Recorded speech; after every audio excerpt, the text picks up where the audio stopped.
ഇന്നത്തെ പത്രം വായിച്ചവർ ചിലപ്പോൾ കണ്ടിട്ടുണ്ടായിരിക്കാം, പാസ്പോർട്ട് പുതിയ നിബന്ധനകൾ പ്രാബല്യത്തിൽ എന്ന് പറഞ്ഞിട്ട് ചെറിയൊരു കോളമൻ. പാസ്പോർട്ടിൽ ജീവിത പങ്കാളിയുടെ വിവരങ്ങൾ ഉൾപ്പെടുത്താനും ഒഴിവാക്കാനും ഇനി പുതിയ നിബന്ധനകൾ. ഇതു സംബന്ധിച്ച ഉത്തരവ് പ്രാബല്യത്തിൽ വന്നു.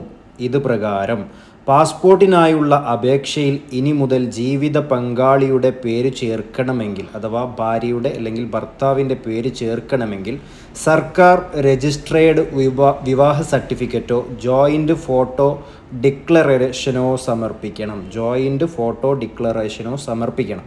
പങ്കാളിയുടെ പേരൊഴിവാക്കാൻ വിവാഹമോചന ഉത്തരവും നൽകണം. ജീവിത പങ്കാളിയുടെ പേര് മാറ്റണമെങ്കിൽ വിവാഹമോചന ഉത്തരവോ ആദ്യ പങ്കാളിയുടെ മരണ സർട്ടിഫിക്കറ്റോ കൂടാതെ ഭാര്യ ഭർത്താക്കന്മാരുടെ പുനർവിവാഹ സർട്ടിഫിക്കറ്റ് അല്ലെങ്കിൽ ജോയിൻ്റ് ഫോട്ടോ ഡിക്ലറേഷൻ എന്നിവയും നിർബന്ധമാക്കി.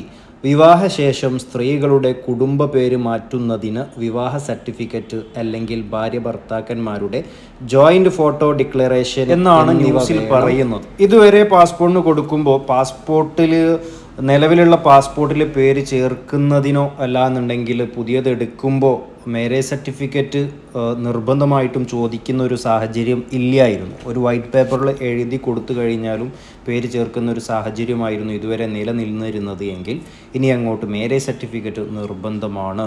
അല്ലാന്നുണ്ടെങ്കിൽ ഒരു വക്കീലിനെ കണ്ടിട്ട് നോട്ടറി അഫിഡവിറ്റ് ചെയ്യുന്നത് പോലെ ജോയിൻ്റ് ഡിക്ലറേഷൻ എന്ന് ഉദ്ദേശിക്കുന്നത് അതുമാണ്. കൂടുതൽ പാസ്പോർട്ട് സംബന്ധമായിട്ടുള്ള കാര്യങ്ങൾക്ക് അറിയാൻ വേണ്ടിയിട്ട് നിങ്ങൾക്ക് അബാബ് ട്രാവൽസിൻ്റെ ചെമ്മാട് കൊണ്ടോട്ടി ഓഫീസുമായിട്ട് ബന്ധപ്പെടാം. ഞങ്ങളുടെ നമ്പറും ഇതിനോട് കൂടെ കൊടുക്കുന്നുണ്ട്. നിങ്ങൾക്ക് അതിൽ വിളിച്ചിട്ടും നിങ്ങളുടെ സംശയങ്ങൾ തീർക്കാവുന്നതാണ്. Okay, thank you.